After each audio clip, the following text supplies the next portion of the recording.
Hi there, I'm Wendy McCallum, burnout and alcohol coach and wellness expert, and you're listening to Bite Size Balance, where everyday extraordinary women share their stories, expertise, and wisdom, all in the name of lifting each other up and creating a better life by design. Whether it's wellness, career, relationships, food, alcohol, mindfulness, hormones, or parenting, we talk about all things women's balance. If your life looks great on paper, but it still feels like something's missing, you're in the right place. Welcome to Bite Size Balance. Hello there. It's your host, Wendy McCallum, and I'm back today with another Ask the Coach podcast episode. Although, to be perfectly honest, I didn't get a specific listener request about this question. This is just one that I hear all the time from the women that I work with and women that I do discovery calls with and meet when I'm out and about doing corporate wellness presentations. So I thought it was a really good one to cover in an Ask the Coach podcast. And also, April is Alcohol Awareness Month, and this topic fits right into that category. This podcast probably won't come out till May, but that's okay. Felt like a great time to address the question of, how do I know if I have a problem with alcohol? And I have all kinds of thoughts about this. I'm not going to get into all of it because I could talk about this for hours, but what I wanted to do was kind of go through a couple of the red flags, a few of the red flags that I think are the things that you want to be looking for if you're asking yourself this question, do I have a problem?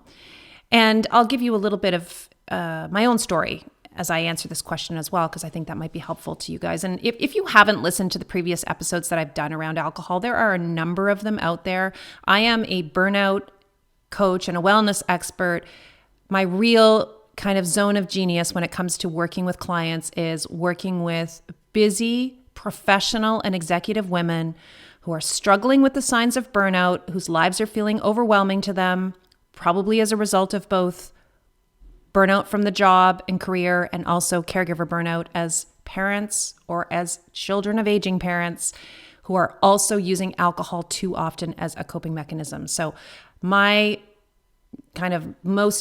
passion area when it comes to coaching is helping women who are drinking too much, who want to drink less and who want to simplify their lives and who are asking themselves, why on earth am I drinking so much when my life really on paper looks pretty amazing? So this is near and dear to my heart again, and it's Alcohol Awareness Month, so felt like a good time to address this question. So in terms of other podcast episodes, though, you can go back, you can listen to, there's a great podcast that I did with Emily Lynn Paulson. It was one of the earliest episodes.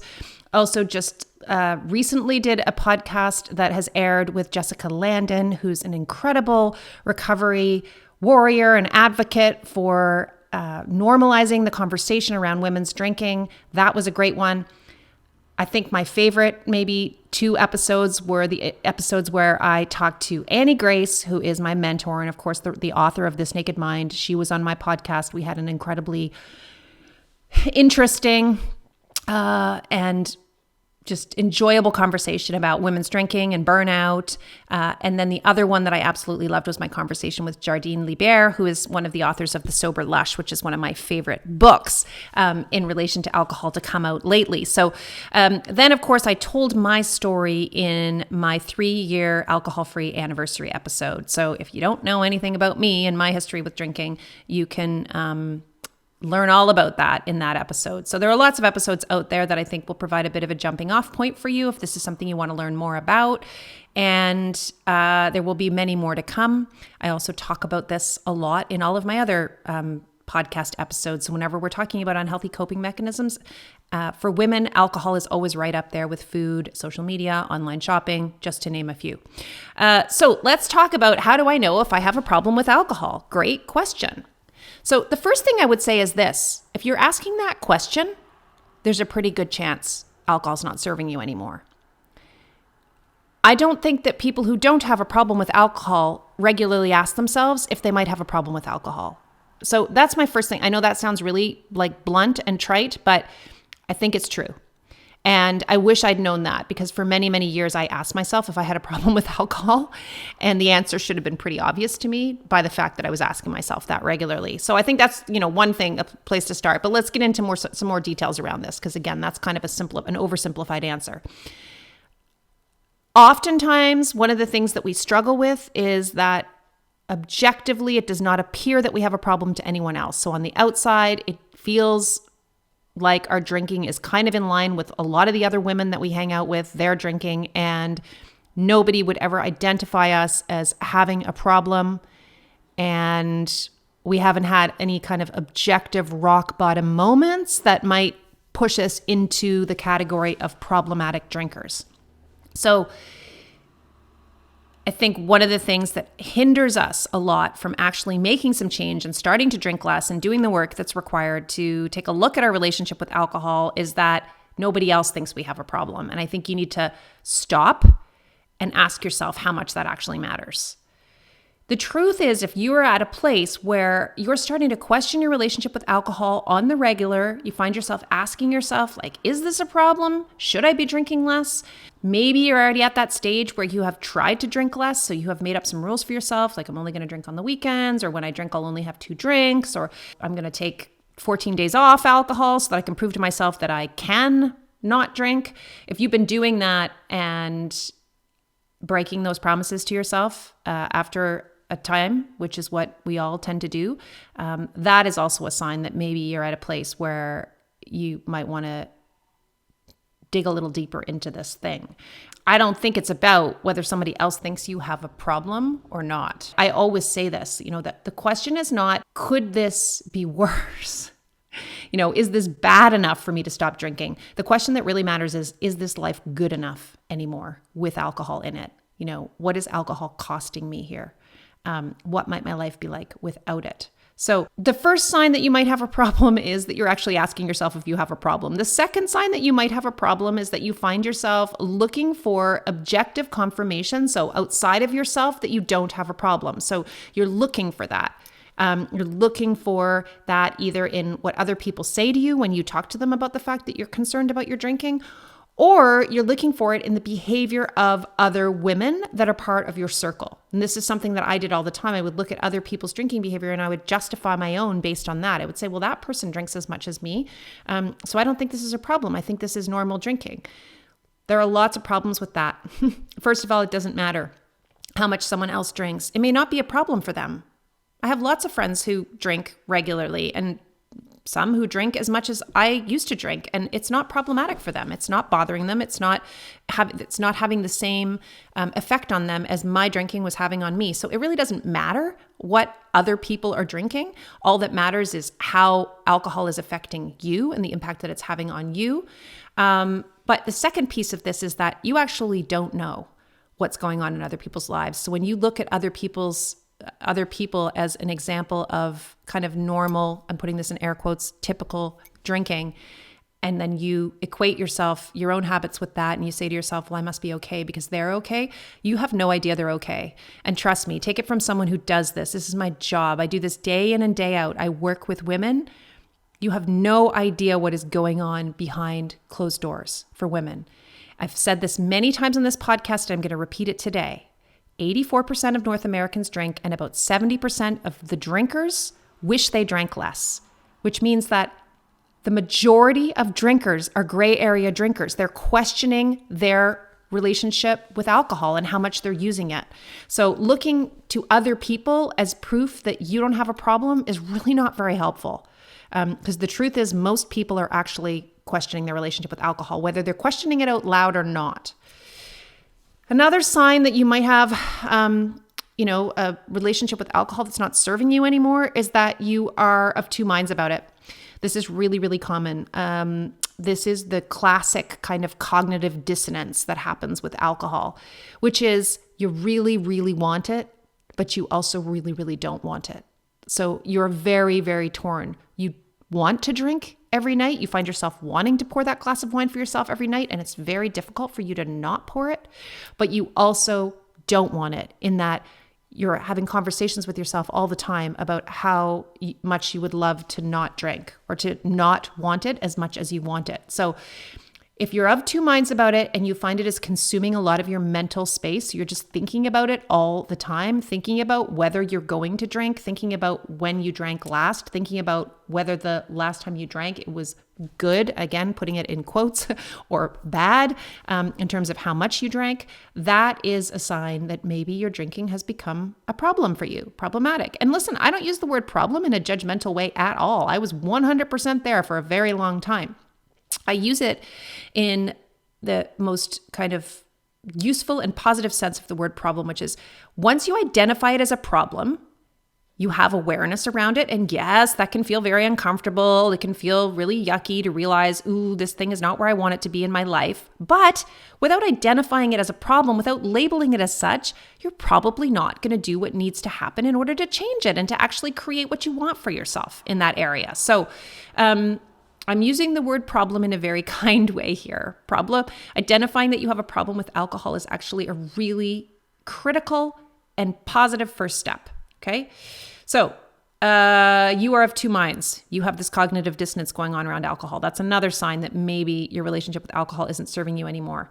Another sign that you might have a problem with alcohol is that you're literally losing sleep over it. And what I mean by that is you are waking up in the middle of the night thinking about the fact that you drank. If that is happening to you on the regular or even occasionally, where you're second guessing your drinking from the night before, that is a sign that it's not a healthy relationship.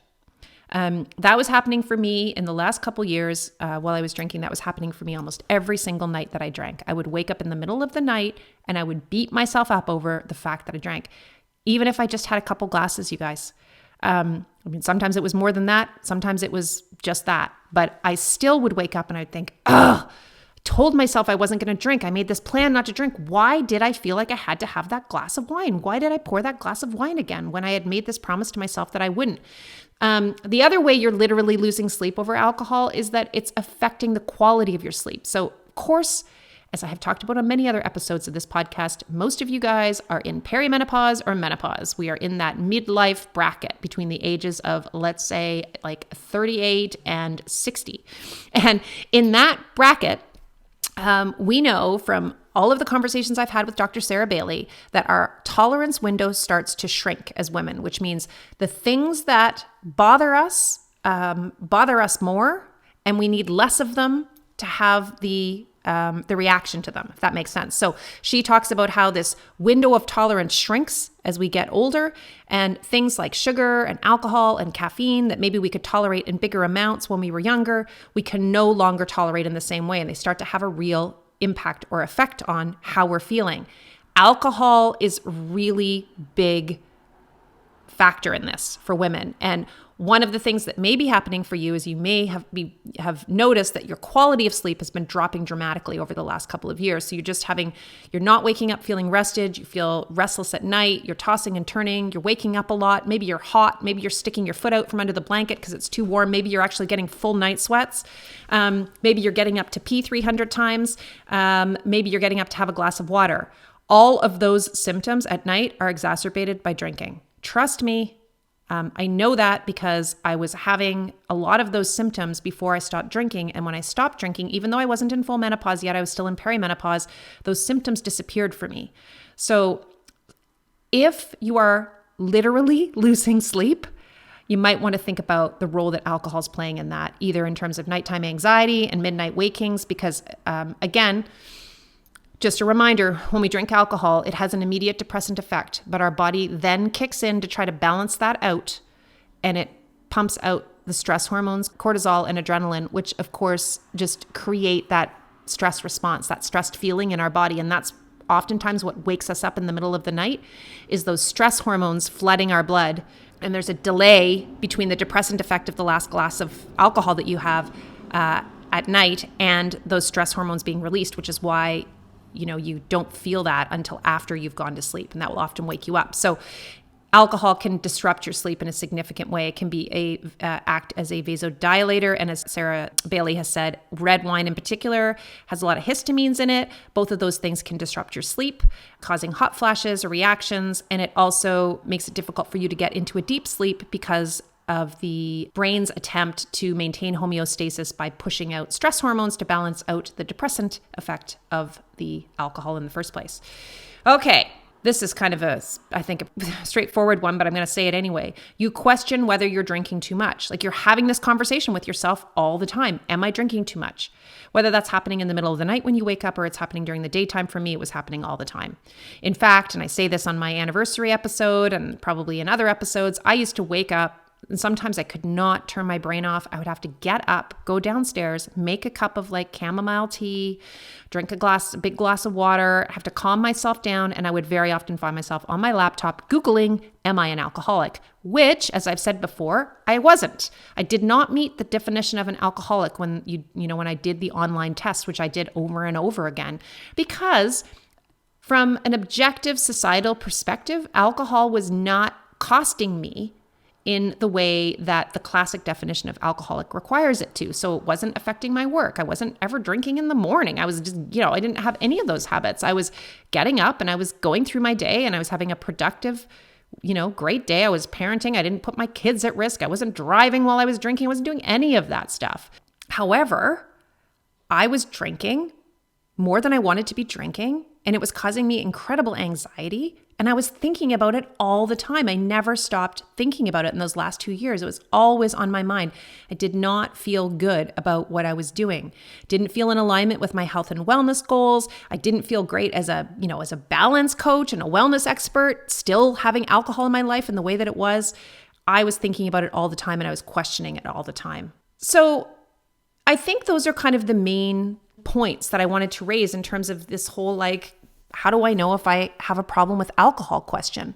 Ask yourself, as I was talking there, how many of those things resonated with you? How many of those things are happening for you? And they don't all have to be happening. Some of them might be happening. Again, the only question that matters is this good enough? Could this be better without alcohol? What would be available to me potentially if I no longer was thinking about alcohol all the time? If it was truly small and irrelevant in my life, which it can be. It absolutely can be. And I promise I'm going to do another podcast episode where I talk about the hows of that. But I just wanted to do this one today because it is Alcohol Awareness Month and it's still April when I'm recording this podcast. So I wanted to get it in under the wire, whether it gets published in May or not. And I wanted to just give you some real food for thought on this question. What's it costing you? The best place to start on this would be to do your list of whys, as we call them. So sit down and spend some time. Write like you're going to burn it. Nobody's going to see this. This is just for you. And make a list of all the reasons why you think you need to drink. So all of the reasons why you think alcohol needs to stay in your life, all the things you think it does for you, all of the roles and functions that it fills for you, all of the societal reasons why it would be really, really difficult not to drink. So that's your first list of whys, all the reasons why you think you need to drink or keep drinking. And then I want you to do the second list, which is the really critical one, which is all of the reasons why you would love to have alcohol be small and irrelevant in your life. Make a list of all of those. I can give you some ideas of some of the things that that were on my own list, but also that I've seen on other clients' lists, the many women that I've worked with now are around gray area drinking and changing their relationship with alcohol and drinking less. The types of things that end up on the list of whys are to sleep better, to eliminate that nighttime anxiety, to build my confidence again and my ability to follow through on the things I promise myself I'm going to do, to be a better parent, to be there for my kids, to role model better behaviors for my teenagers around alcohol, to be more productive during the days, to stop waking up hungover or just with that feeling of brain fog all day long, to be healthier, to reduce my risks of diseases like breast cancer. I mean, we know now, this is a statistic that thank goodness is now being talked about broadly, but just having a couple of drinks a week can increase your risk of breast cancer by 15%. And that risk goes up and up the more drinks you drink a week, you guys. I mean, that is a small amount of alcohol to be drinking a week to have that kind of an impact on risks of breast cancer. And we know that alcohol is connected with other chronic illnesses. So a lot of the times we see these health reasons on the list of whys. But what I love to do, and I love to say this to women, is as they start to explore what life is like without alcohol, and they actually give themselves the opportunity to see what their life might be like without it, because the truth is, you don't know.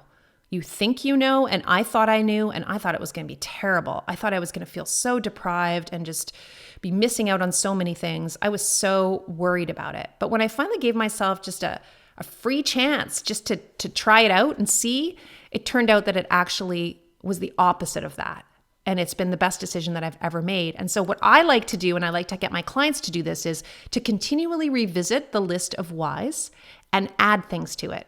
Because honestly, so many of the reasons why I want to be alcohol-free and stay alcohol-free and keep alcohol small and irrelevant in my life are things I didn't even know were possible when I was still drinking. So my list of whys has grown exponentially over the last few years, and now includes all kinds of things. Like, I love being able to pick my kids up on a Friday night and not have to worry about whether I've had a drink. I love just being able to say yes without even having to think about it, whether I can, in fact, drive them somewhere or pick them up. I love reading before bed. That was something that had disappeared for me. I used to always do it when I was a kid, and even as a young professional, I used to read fiction before I went to sleep every night, and I loved it. And that disappeared for me after I had my kids and I started having, a glass or two of wine at night. It just disappeared because I just lost my focus, and by the time I went to bed, I was exhausted, and my brain wasn't functioning properly. So I love that. That's now on my list of whys. I love having conversations about this with other women, something that would not be possible for me if I was still drinking. So my point is that list of whys will continue to grow once you actually experience what it's like to be alcohol-free. So start there. If you listen to this episode and you're thinking to yourself, maybe this is a problem, first of all, celebrate the fact that you got there. Celebrate the fact that you're thinking, yeah, you know what? I think this is a problem. I think I do need to explore it and address it. Celebrate that. Don't get into any kind of shame or blame or guilt about that. Alcohol is an addictive substance. And as I said earlier in the podcast, 84% of people drink and 70% of them wish they drank less. So you are in good company. Identify it as a problem, make the decision to start looking into it. And the first step is to actually make this list of whys. Start getting mindful and curious around your relationship with alcohol. What is it all about? And then what I would suggest you do is start paying attention to your behavior around alcohol going forward. Start journaling about that. Start writing down when you have cravings, what they feel like, how long they last. When you have a drink, how does it feel? After that drink is done, how soon after that is it that you want to have the next drink? Is it harder to not have the second drink than it is to not have the first drink? How do you sleep at night on the nights that you drink? How do you feel the next day about your decision to drink? How do you feel physically the next day? What societal situations make it harder for you to not drink? Where was it actually easier than you thought it was going to be to say no to a glass of alcohol? Those types of things are all part of the very first phase of any coaching that I do, whether you're in my small group program for coaching, which is a women-only program. And it is a very small group program. So we have live coaching sessions every week in that program. And we have a little community that's amazing, a supportive community. And then you have the ability to also do private sessions with me alongside that, or whether I'm coaching one-on-one in my one-on-one programs. We always start with what we call the pause, which is where you quit trying to quit. You stop beating yourself up over it. You just get curious and you start to pay attention. So we learn as much as we can about your existing relationship to alcohol so that we can actually start constructively working on changing mindsets and changing physical habits and changing some of these underlying beliefs and thoughts around alcohol that are keeping us stuck. So I hope you found that podcast helpful. If you're interested in learning more about my coaching, whether it's the small group coaching program, which is called Drink Less, Live More, or it is a private program with me, and I have different levels of programming depending on needs, I would just suggest that you go to my website and apply. So you'll see there's a link there to get on the wait list, and I will immediately send you an application form at that point, and then we can go from there and figure out what might be the best fit for you. So again, that's just on the website at wendymccallum.com. You've been listening to Bite Size Balance with your host, Wendy McCallum. As a certified Naked Mind coach, I help busy women like you find freedom from alcohol. If you're starting to question your relationship with alcohol, you'll want to listen to my free 3-part video series where I address the top 3 myths around why you think you need to drink. Sign up now at www.wendymccallum.com/myths. That's www.wendymccallum.com/myths.